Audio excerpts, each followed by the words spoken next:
Hello and welcome back to the channel. In today's video, we're going to be looking at GBPJPY and what it is that I expect this to do over the coming weeks.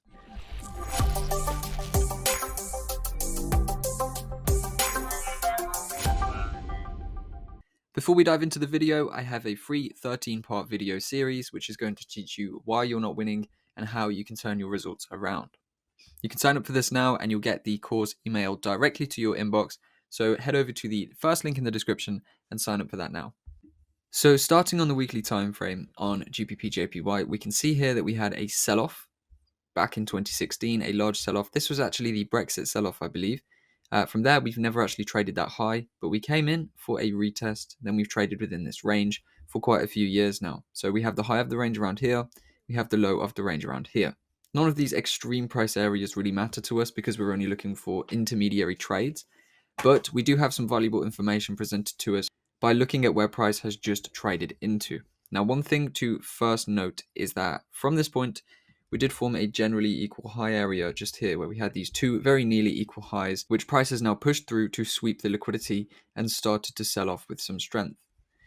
We can also see here that we have two equal lows. So we have a little bit of liquidity this side as well. And beneath that liquidity, we have a lot of open space, which could potentially lead us all the way down towards this area around 142.40, 142 around that key level, all right? So there's this area that we could potentially see GJ trade into because we've swept this liquidity above the equal highs. We are now trading with a lot of weakness towards these equal lows, and we do have a lot of imbalance there. Why does this liquidity sweep look so interesting to me when this could simply be a higher high? Well, first of all, it's the equal highs, but if we do scale price back all the way to over here, we have a few things to look at. So this was around the Brexit sell-off. Okay, we had a bit of consolidation and then a large sell-off. Now we saw from this sell-off, we had this supply area here that pushed price down, and then the market actually came back up and wicked into this region before selling off again. So we can actually look at this as this wick here is going to have a supply zone of interest within it. Looking directly now at the wick that we were just talking about, we can see that at the top of the wick is this 1 hour supply zone. So if we just mark that out like so, we will see that price has very recently came in and directly retested this region.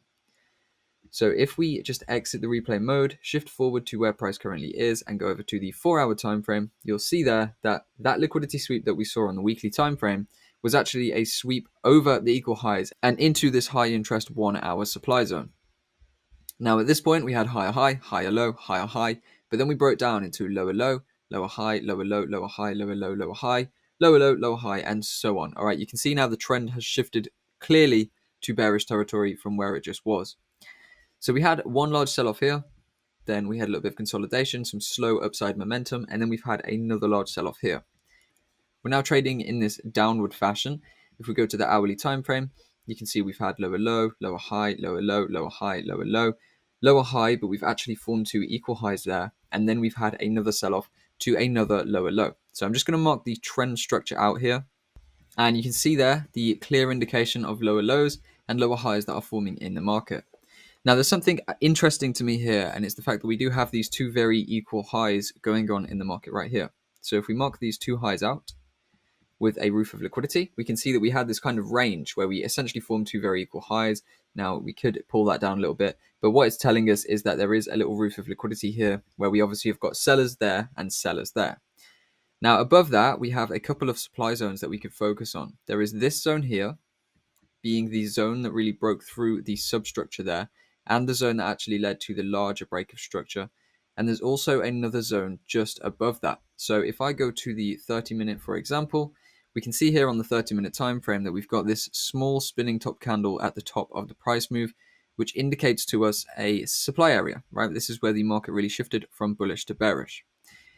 So what we have here now is a new lower low in a trend sitting beneath two equal highs, and also that sits beneath a supply zone here and a supply zone here. Now that we've scaled in, we can actually see this supply zone was broken, retested, and then sold off. So the supply zone of interest here could have been this area, right, which the equal highs have traded into. So for me, the favored area is this very clearly imbalanced 30-minute supply zone that we have here in the high.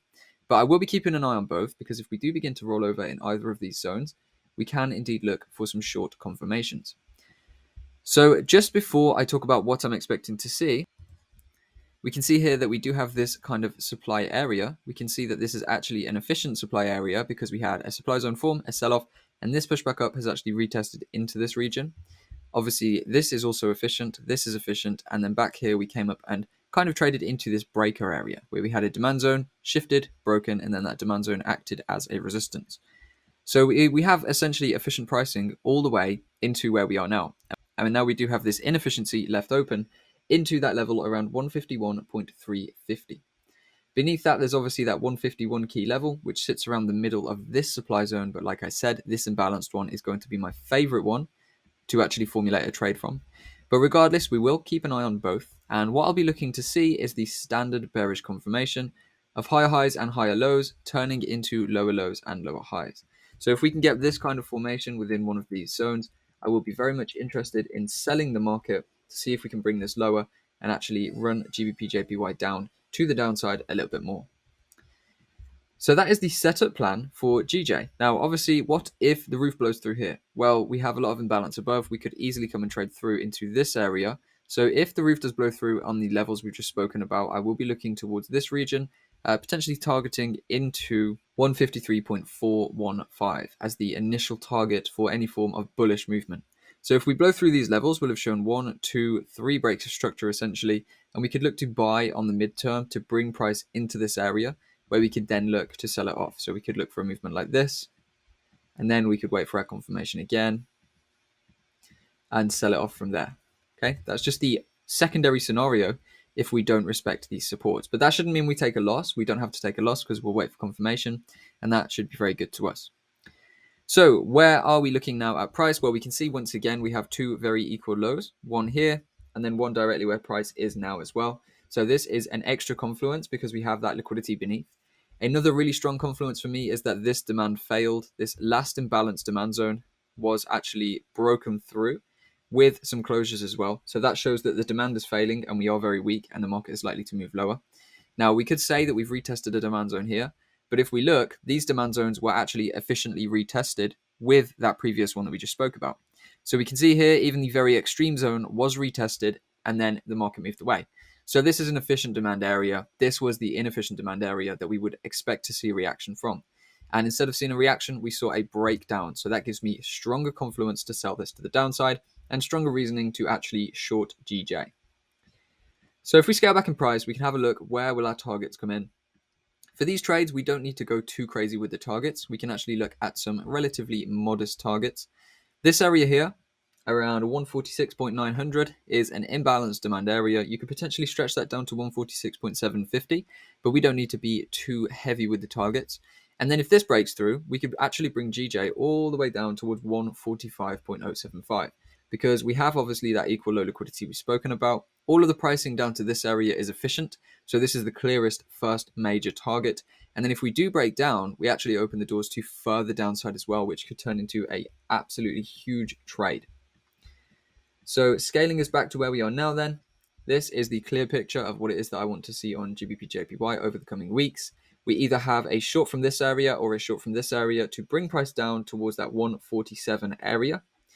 And obviously we will take profits on the way. We can take profits at these lows just in case the market does decide to react and move back up again. But if we can get these shorts on, we can run these down, catch some nice profits. And then if the market does not do that and it does break through this high and it does break through this high and also this high as well, we can start looking to the upside and actually see if there are any buying opportunities to bring GJ towards 153.415. And that is what I want to see on GBPJPY for the coming week. So I hope this video has been beneficial. I hope you've learned a thing or two. If you did, please drop a like and make sure you subscribe so you don't miss any future videos. And I will see you in the next video.